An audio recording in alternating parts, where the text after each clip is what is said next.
Emily saw you. You were at a restaurant bar, planning a trip with another woman. Oh, I see. And so what? Even caught cheating, my husband Donald wouldn't drop his defiant attitude. In a moment, what we had built over 15 years crumbled away. I was a full-time homemaker living with his parents just like every other year. I had given up the job I loved at a publishing company where I felt fulfilled. Now I spend half the week taking my parents to the hospital and adjusting meals to everyone's schedule. I lived like a housemaid after getting married.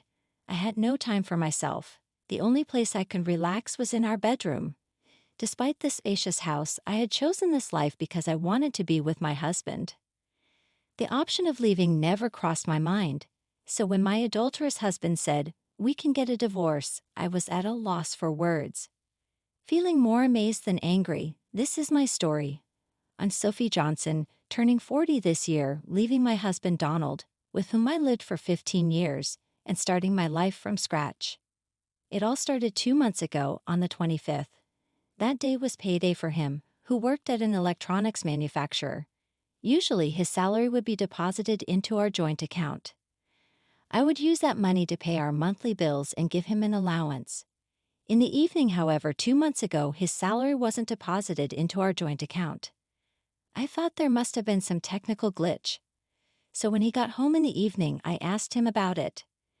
"What do you mean you changed the deposit account without saying anything to me?" He had switched the account to his personal one. "But what about our payments? These bills are due on the 27th. I couldn't keep up with the sudden change and just thought of immediate concern. Without thinking, "Just let me know how much you need, and I'll transfer that amount into the joint account," he said, taking off his suit with his back turned to me. He wouldn't even look me in the eyes. "So why did you change it?" I couldn't think of any reason. In the 15 years we'd been together, we had never changed the account we were saving in. Our joint account, so it wouldn't be a problem if his transfer was late. It's not that our bills would fall behind. So maybe I didn't need to press the issue, but I couldn't help wondering. Why didn't he trust me with our finances? Did I do something wrong? I didn't remember overspending, but I thought maybe I had unknowingly upset him. If so, I needed to apologize. That's what I thought when I asked him. But it seems like he thought I was blaming him. He threw his freshly removed shirt onto the couch and glared at me. "It's my hard-earned money, isn't it?" "Yes, it is. But why do I need your permission to use it?" What? I couldn't understand any of his words. I've been giving him $500 allowance every month. But that was just a temporary arrangement. If his expenses piled up, I would give him more. I asked him what he spent his money on, but I'd never refused to give him more when he needed. As a stay-at-home wife, there have been times when I asked if I could buy something I wanted. But the reverse never happened. "I don't need dinner today." What? But I already prepared. "Never mind, I'll eat out." He got bent out of shape, grabbed his car keys, and went out again. And he seemed strange. For the past 15 years, we've never had issues over money. But suddenly he starts saying it's his money. While cleaning up the food I had prepared, I was upset at my husband's selfish actions. I was frustrated that despite having food at home, he chose to eat out anyway because now he was in charge of the finances. From that moment, he began eating out every night and coming home late at night after I fell asleep. Also, the number of days he told me he was staying at work overnight increased. The fight had completely escalated. Even when we were together, we didn't talk more than necessary. As time passed, it was hard to find a chance to make up, and I started blaming myself. We never had a fight last this long before. It was a minor issue that he changed the bank account without consulting me. If he wants to manage the finances, that's fine. After about 2 weeks of awkwardness, I began to reconsider. Like that, then one day I received a message from Emily, who is my colleague when I worked as a publisher. "Hey, how are you doing? How about lunch soon? We used to go out for drinks after work and spend our days off together when we were single. We both have families now, so we don't contact each other as much, but we try to meet at least once or twice a year." Her invitation came at a good time. I agreed readily, so 2 days later in the afternoon, She and I were sitting in a cafe in the next town. So they moved into the care facility, huh? Yeah, both of them in the same place. She asked how things were going, and I told her about what happened a few months ago. It was about my parents and mom moving into a nursing home. I know I shouldn't say this, but it's a good thing. It must be a relief for you. She looked pleased. She had been worried about me because I never had time for myself, so it seemed she was relieved now. Well, I do have to get their clothes, visit, and accompany them to their doctor's appointments, but still my life has become a lot easier. This was the first time since I was single that I was able to casually make time to meet with a friend. You're such a dutiful daughter-in-law. Is Donald still hands-off? Yes, he seems to want to do nothing on his days off. He never wanted to go anywhere on his days off. In these 15 years, we've never even gone shopping together. Her husband is diligent. He picks her up in his car when it rains and sometimes even does the shopping for her. He never changed at all. Well, since I am a stay-at-home wife, but at least he could take care of his own parents. She has never thought highly of my husband. We both had a job when we got married, but he never helped with the household chores. There were days when I was too tired to do housework. He found it unbelievable and suggested I become a stay-at-home wife. I didn't want to quit, but I resigned as he suggested, becoming a full-time homemaker. I was soon asked to live with his parents, and I ended up taking care of them. The reason I couldn't talk back to my husband was because of the significant difference in our incomes. He is 8 years older than me. By that time, he already held a position at his company, and his income was more than double mine. Can you earn as much as I do? If you can, I wouldn't mind quitting, he'd say like that, and made me speechless. I discussed my true desires of not wanting to quit my job with her. I even cried on the phone, overwhelmed by having no time for myself. And I understand if she holds a negative view of him, it's because of my venting. After a while, the ordered warm vegetable salad arrived. She, serving it on smaller plates, opened her mouth again. So how are things with him? Upon being asked, I thought for a while and nodded affirmatively. I'd actually come to discuss that we'd had a big fight, but I didn't want him to be seen in a worse light. Emily paused, withholding the serving tongs, and stared at me, who only managed to nod in response, keeping my smile to not arouse suspicion. She stopped serving the salad midway. I'm sorry I asked it in a wrong way, Sophie. Things aren't going well with him, are they? She spoke as if she knew something, as I was left flustered and unable to respond. She started talking about something that had happened a few days ago. That day she was apparently at a dining bar near her office for a work-after party. And when she went to use the restroom, she passed a man in the aisle who turned out to be my husband. He didn't seem to recognize her, so she decided against calling out to him. But noticing that he was in casual clothes made her wonder if he was with me. After leaving the restroom, she decided to take a look at where he was seated. But what she saw was him having drinks with a woman who wasn't me. Then I realized that instantly, he's cheating on you. They were sitting close together, bodies touching as they drank. Was that really my husband? I couldn't believe it. That's because on that day he hadn't come home due to working overtime. So there was no reason for him to be in casual clothes. Moreover, he seemed genuinely busy lately. Does he even have the time for cheating in his current state?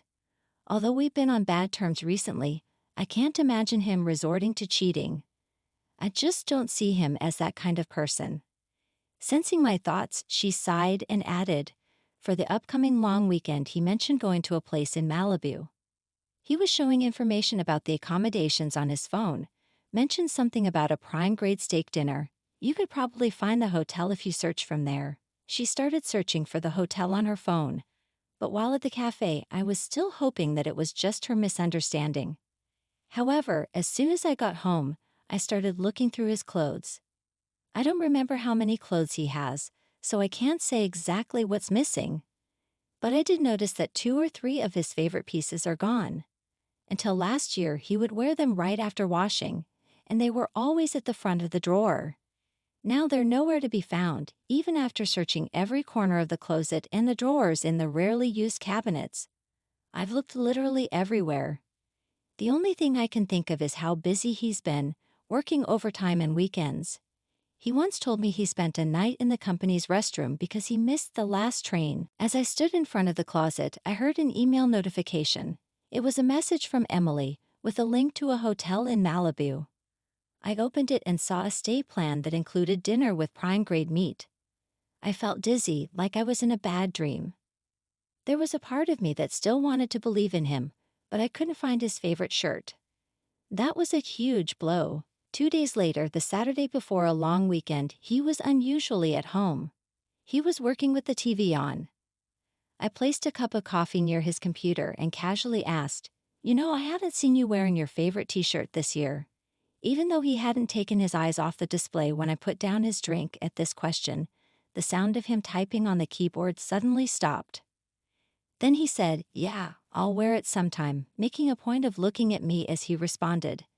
That was unusual. For the past month, since that payday, he had been distant. But now, when asked about his shirt, he was making eye contact. I looked for it, but I couldn't find it, I couldn't judge anything from this reaction. That's why I added this, and he replied, "Isn't it somewhere?" and then looked away, returning to his computer. Seeing his reaction, I couldn't help but feel suspicious. Despite saying his favorite shirt was missing, he showed no signs of being troubled. Normally, in this kind of situation, he would pretend to be troubled just to make a point that I hadn't taken care of it properly. Even if he really didn't need something, last year he kept complaining just because it hadn't dried due to the rain. Every bit of change makes everything seem suspicious when it comes to this. I can't control myself. I can't help but keep going until I get clear answers, often going too far. "You're off for a long weekend, right?" Even though we hadn't made up after our last fight, I couldn't help but ask something more intrusive. "Work from when?" "I don't know. There's a business trip. I might have a day off." Was this also a lie? I could only think it was a lie. After all, the past 15 years, he always took time off during the holidays. Emily's words crossed my mind. Going to Malibu, as she said, mentioned the prime-grade steak, of course, as she also said. The story I heard at the cafe starts to feel real, and I feel a surge of anger welling up within me before I realize it, and I've said it out loud. "Business trip? You mean you're going to Malibu?" Uttering a word that I hadn't asked about, he, who had been looking at the screen, froze. He slowly turned around, but his expression had changed from earlier. With a weary face, he squinted and glared at me. It was the exact same look he had during our fight on that payday. What the hell is going on, really? Rummaging around our room, pretending to look for clothes, he sighed heavily. Hearing his words, my lips quivered noticeably. Indeed, I had rummaged through the room, but I found nothing. I couldn't find it, the t-shirt. Yet despite that, he said it. Rummaged through his room, he said. So which means if I had rummaged more, I would have found something that links to Malibu. I still wanted to believe, even while doubting. Emily said she saw it at the wine bar. You and another woman were planning a trip. The things we had built started to crumble away. Oh, is that so? I thought at times like this, he would hardly make an excuse, but reality was different. He was not flustered at all. He turned away with a defiant look. So, what's the point? I was even questioned in return. What does he want to hear? When I became speechless out of disbelief, he piled on words. Who do you think you are? I'm working hard to earn money, enough for a stay-at-home wife to live comfortably. He yelled at me loudly, and my head started to ache as I placed a hand on my forehead and took a deep breath. I'm okay with getting a divorce, He uttered those few words. For the past 15 years, no matter what happened, no matter how hard it was, I had tried not to think about it. I was disappointed that he could say it with no hesitation. From that day, he continued to ignore me. Even worse, the moment he found out I knew it, he boldly started communicating right in front of me. "All right, I'll pick you up at 7 in the morning." The first time it happened, I was dumbfounded. Was he always like this?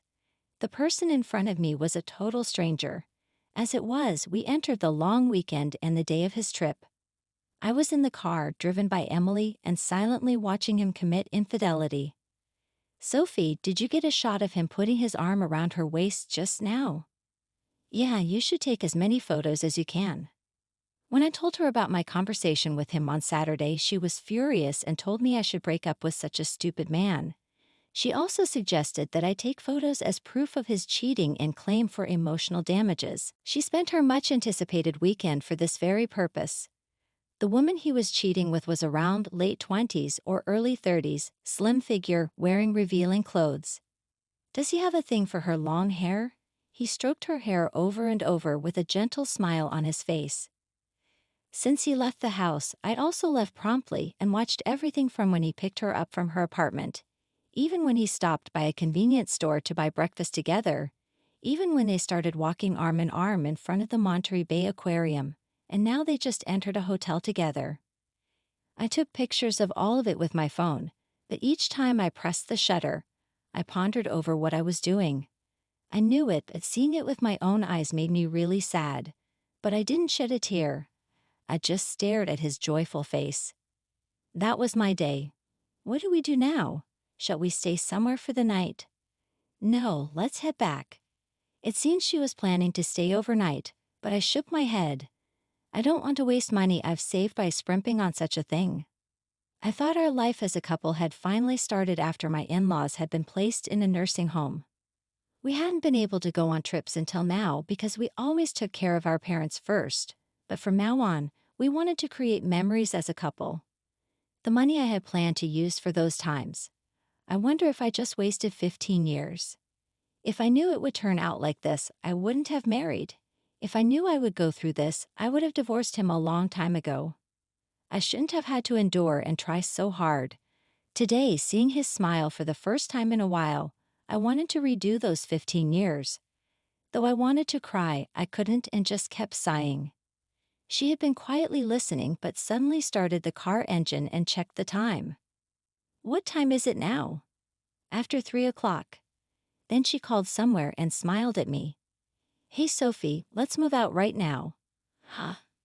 Hello. Sorry to bother you during the long weekend. I appreciate your help.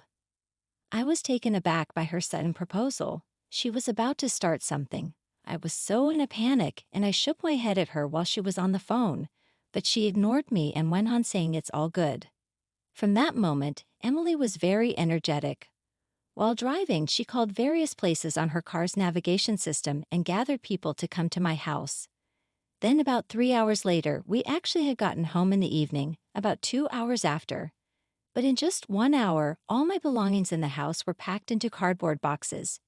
It was literally unbelievable. I didn't want to talk about work since you didn't want to quit, Sophie, but I've transferred from a fashion magazine and now am the editor-in-chief of a local magazine. In the car, she made various calls to the moving company and real estate agency she deals with and also to a lawyer who knows Donald. She had expertly adjusted the schedule so that the service people's visiting times did not clash. I'd also moved according to her instructions, minute by minute. I packed only my valuables into a box, and the rest were done by the movers. While I was introduced to a house that could be moved into within a few days by the real estate agent, for the time being, the belongings were sent to her house. I ended up having to stay with her for a few days. After the truck packed with my things left, I was visited by a lawyer. They gave me advice about things such as claiming alimony after divorce, guiding me towards a method that would be the least burdensome as possible. I was amazed at how much could be done in just a few hours. I knew she was a very active person from when we used to work together, but her ability struck me as incredible.